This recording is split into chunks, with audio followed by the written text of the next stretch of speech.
सियावर रामचंद्र जी की जय। रामायण लंका कांड षष्ठम सोपान मास परायण का 26वां विश्राम भाग 3। जब प्रभु श्री राम जी ने रावण का वध कर दिया तब प्रभु श्री राम जी ने अपने छोटे भाई को आज्ञा दी कि जाकर भीमीषण जी को धैर्य बंधाओ। लक्ष्मण जी ने उन्हें बहुत प्रकार से समझाया। तब भीमीषण प्रभु के पास लौट आए।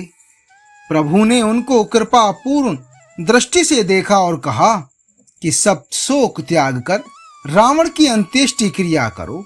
प्रभु की आज्ञा मानकर और हृदय में देश और काल का विचार करके भीमीषण जी ने विधि पूर्वक सब क्रिया की। मंदोदरी आदि सब स्त्रियां रावण को तिलांजलि देकर मन में श्री रघुनाथ जी के गुण समूह का वर्णन करती हुई अपने अपने महल को हो गईं। सब क्रिया क्रम करने के बाद भीमीषण ने आकर पुनः सिर नवाया। तब कृपा के समुद्र श्री राम जी ने छोटे भाई लक्ष्मण जी को बुलाया। श्री रघुनाथ जी ने कहा कि तुम वानर राज सुग्रीव, अंगद, नल, नील, जामवान और मारुति सब नीति निपुण लोग मिलकर भीमीषण के साथ जाओ और उन्हें राज तिलक कर दो। पिताजी के वचनों के कारण मैं नगर नहीं आ सकता, पर अपने ही समान वानर और छोटे भाई को भेजता हूँ। प्रभु के ऐसे वचन सुनकर वानर तुरंत चले और उन्होंने जाकर राज तिलक की सारी व्यवस्था की। आदर के साथ भीमीषण जी को सिंहासन पर बैठाकर राज तिलक किया और उनकी स्तुति की। सभी ने हाथ जोड़कर उनको सिर नवाए। भीमीषण सहित सब प्रभु के पास आए। तब श्री रघुवीर ने वानरों को बुला लिया और प्रिय वचन कहकर सबको सुखी किया। भगवान ने अमृत के समान यह वाणी कहकर सबको सुखी किया कि तुम्हारे ही बल से यह प्रबल शत्रु मारा गया और भीमीषण ने राज्य पाया। इसके कारण तुम्हारा यश तीनों लोकों में नित्य नया बना रहेगा। जो लोग मेरे सहित तुम्हारी शुभ कीर्ति को परम प्रेम के साथ गाएंगे वे बिना ही परिश्रम इस अपार संसार सागर का पार पा जाएंगे।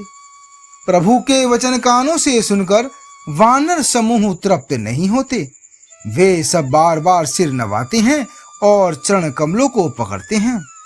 फिर प्रभु ने हनुमान जी को बुला लिया।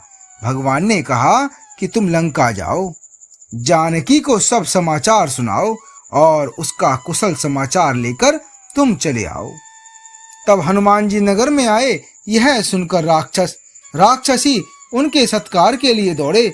उन्होंने बहुत प्रकार से श्री हनुमान जी की पूजा की और फिर श्री जानकी जी को दिखला दिया।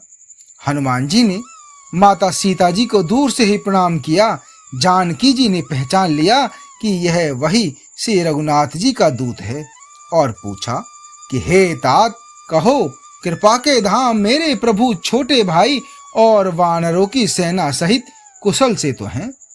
श्री हनुमान जी ने कहा कि हे माता, कौशलपति श्री राम जी सब प्रकार से सकुशल हैं और उन्होंने संग्राम में 10 शीश वाले रावण को जीत लिया है और भीमीषण ने अचल राज्य प्राप्त किया है। हनुमान जी के वचन सुनकर सीता जी के हृदय में हर्ष छा गया। श्री जानकी जी के हृदय में अत्यंत हर्ष हुआ। उनका शरीर पुलकित हो गया और नेत्रों में आनंदाश्रुओं का सजल छा गया। वे बार बार कहती हैं कि हे हनुमान, मैं तुझे क्या दूं? इस वाणी के समान तीनों लोकों में और कुछ भी नहीं है।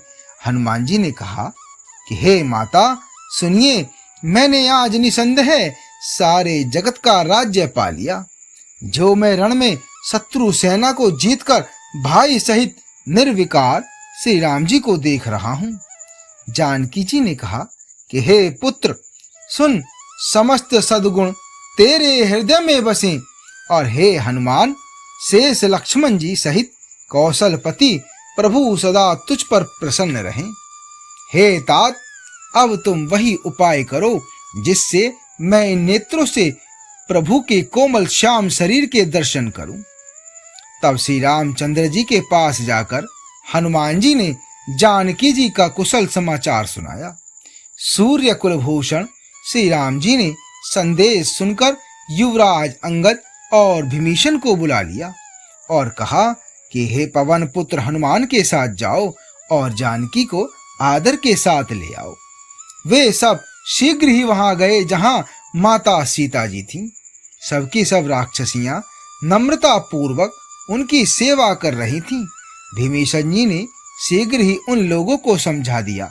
उन्होंने बहुत प्रकार से सीता जी को स्नान कराया, बहुत प्रकार के गहने पहनाए और फिर वे एक सुंदर पालकी सजा कर ले आए।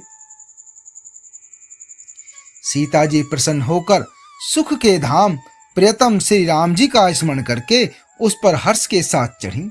चारों ओर हाथों में छड़ी लिए रक्षक चले। सबके मनों में परम उल्लास और उमंग है। रीछ वानर सब दर्शन करने के लिए आए। तब रक्षक क्रोध करके उनको रोकने दौड़े। तब श्री रघुवीर ने कहा कि हे मित्र, मेरा कहना मानो और सीता को पैदल ले आओ, जिससे वानर उनको माता की तरह देखें। गोसाई श्री राम जी ने हंसकर ऐसा कहा।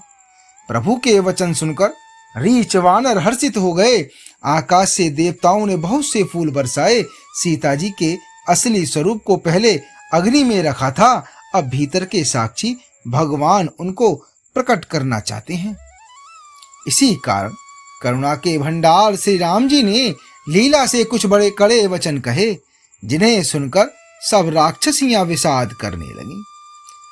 प्रभु के वचन शीस धरि सीता, बोले मन क्रम वचन पुनीता।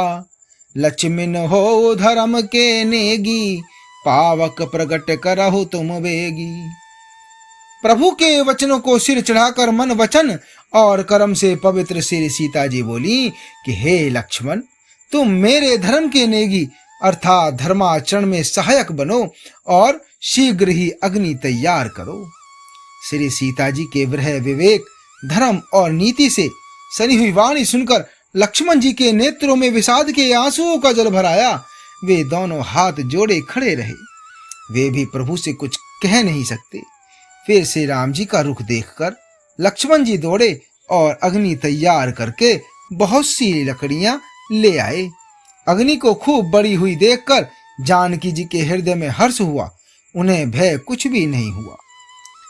सीता जी ने लीला से कहा, यदि मन, वचन और कर्म से मेरे हृदय में श्री रघुवीर को छोड़कर दूसरी गति अर्थात अन्य किसी का आश्रय नहीं है, तो हे अग्निदेव, जो सबके मन की गति जानते हैं, मेरे भी मन की गति जानकर मेरे लिए चंदन के समान शीतल हो जाएं।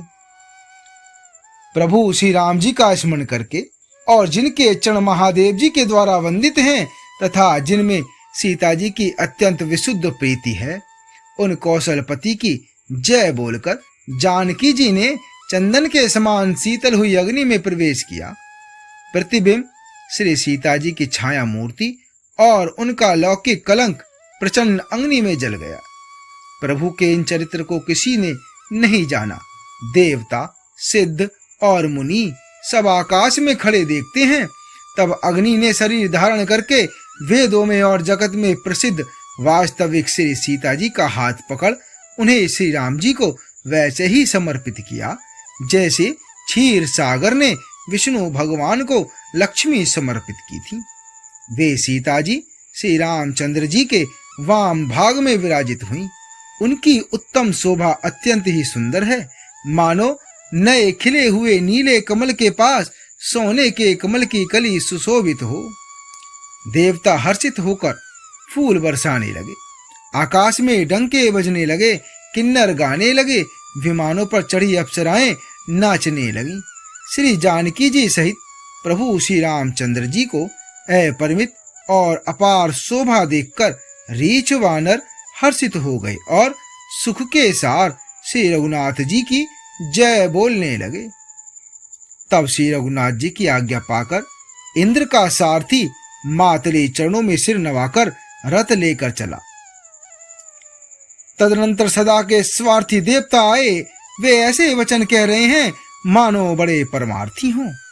हे दीन बंधु, हे दयालु रघुराज, हे परमदेव, आपने देवताओं पर बड़ी दया की। विश्व के द्रोह में तत्पर यह दुष्ट कामी और कुमार पर चलने वाला रावण अपने ही पाप से नष्ट हो गया। आप समरूप ब्रह्माविनाशी, नित्य एक रस स्वभाव से ही उदासीन, शत्रु मित्र भाव रहित, अखंड निर्गुण, मायिक गुणों से रहित, अजन्मा, निष्पाप, निर्विकार, अजय, अमोघ शक्ति, जिनकी शक्ति कभी व्यर्थ नहीं होती और दया में है। आपने ही मत्स्य, कच्छप, वराह, नरसिंह, वामन और परशुराम के शरीर धारण किए हैं। हे नाथ, जब जब देवताओं ने दुख पाया तब तब अनेकों शरीर धारण करके आपने ही उनका दुख नाश किया। यह दुष्ट मलिन हृदय देवताओं का नित्य शत्रु, काम, लोभ और मद के परायण तथा अत्यंत क्रोधी था। ऐसे अधर्मों के शिरोमणि ने भी आपका परम पद पा लिया। इस बात का हमारे मन में आश्चर्य हुआ। हम देवता श्रेष्ठ अधिकारी होकर भी स्वार्थ परायण हो आपकी भक्ति को भुलाकर निरंतर भव सागर के प्रवाह अर्थात जन्म मृत्यु के चक्र में पड़े हैं। अब हे प्रभु, हम आपकी शरण में आ गए हैं, हमारी रक्षा कीजिए। विनती करके देवता और सिद्ध सब जहां के तहां हाथ जोड़े खड़े रहे। तब अत्यंत प्रेम से पुलकित शरीर होकर श्री ब्रह्मा जी स्तुति करने लगे। आगे का भाग 4 में। जय श्री राम।